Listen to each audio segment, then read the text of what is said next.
The White Hart Cafe has been an iconic location for downtown Lynchburg Virginians, visitors, and residents alike. Its story started around a cup of coffee and an idea. My name is Abe Loper, and I'm the owner of the White Hart.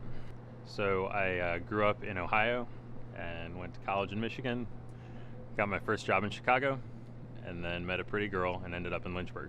And so a lot of our first dates were at the White Hart. And so that's how I heard of it and fell in love with it. Yeah. However, like all good things, the White Hart came to an unfortunate end. The White Hart was closed for about 6 months. And during that time, uh, there were actually some films made in the space.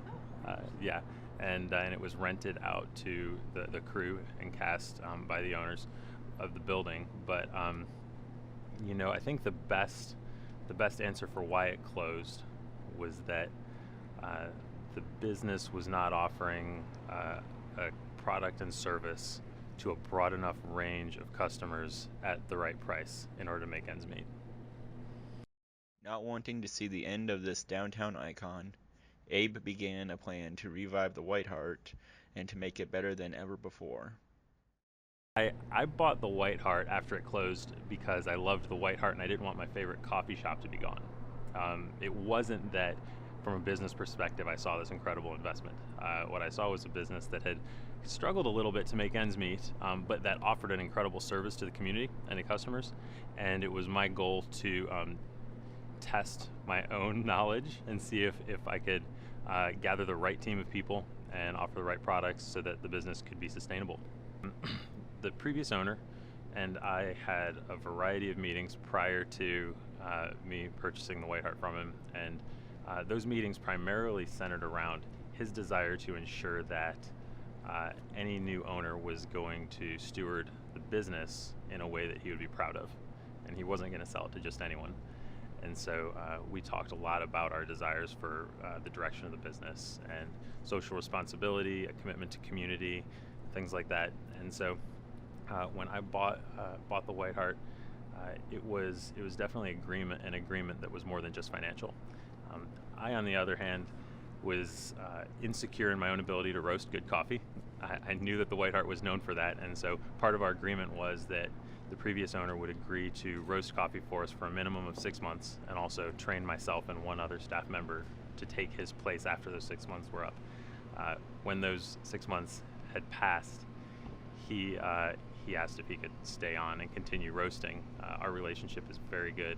I consider him a friend. He's a really good guy. He's an excellent coffee roaster, and we're really lucky to have him continuing to serve the organization. It was really intimidating to attempt to open a business that had previously closed. Regardless of those reasons, businesses start and close all the time, and sometimes it's related to the larger economy. Sometimes it's related to something that business did. But I think opening any business is tough, and it's a risk every time. And so this was something that I had permission from my wife to do, and she knows that I thrive on a certain amount of risk and some chance. That brings out the best work out of me, and so she allowed me to do that, and I really appreciated that. And we took that as a challenge as a family to really steward and own the White Hart in a way that would be sustainable. Significant building issues have been probably one of my greatest frustrations, but also a great blessing in that there is character and history to the space. So we have some issues with the floor. There are parts where it sags a lot, where there are holes. The HVAC system is old and pretty inefficient. We have roof leaks. Those sort of things really stink for an owner, but they also they come along with the very old antique nature of our building, which is one of the business's greatest assets.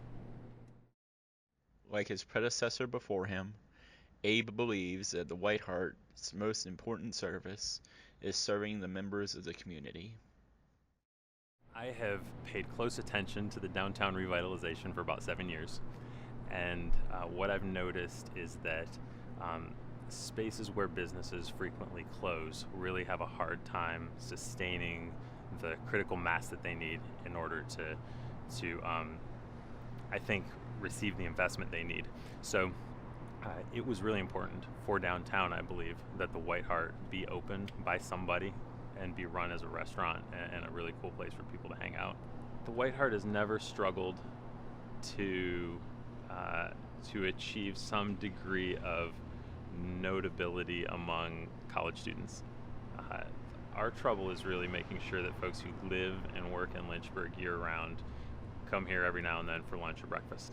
Um, we've made great strides in that area, and we have a variety of people walking through the door that would never have been here 3 years ago, 4 years ago, who feel comfortable downtown on Main Street, who might not have felt comfortable here years ago in the White Hart, as business people or as little old ladies or whoever it is who like to come in.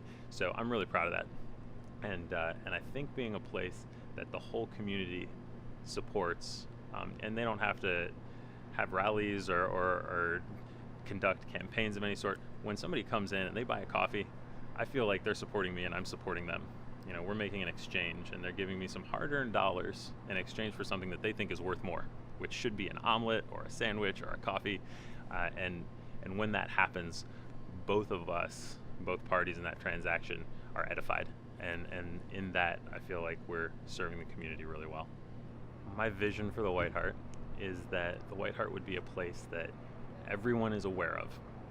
Everyone in Lynchburg, anyway, knows that it's here, knows what it is, and that they rely on it to be a place of sanctuary, a place where they can sit and rest and relax, find some sort of center, and that we would be a place where maybe the soul of the city is cared for. And so our goal really moving forward is to always provide great service, a clean environment, fantastic product, but also, you know, the owner of Starbucks used to say that Starbucks was going to be, I believe he said, a third place. There was home and there was work, and that you had to have another place to go, and that he wanted Starbucks to be that place. I really want this to be the same as your home, where this is as comfortable for you as any other place.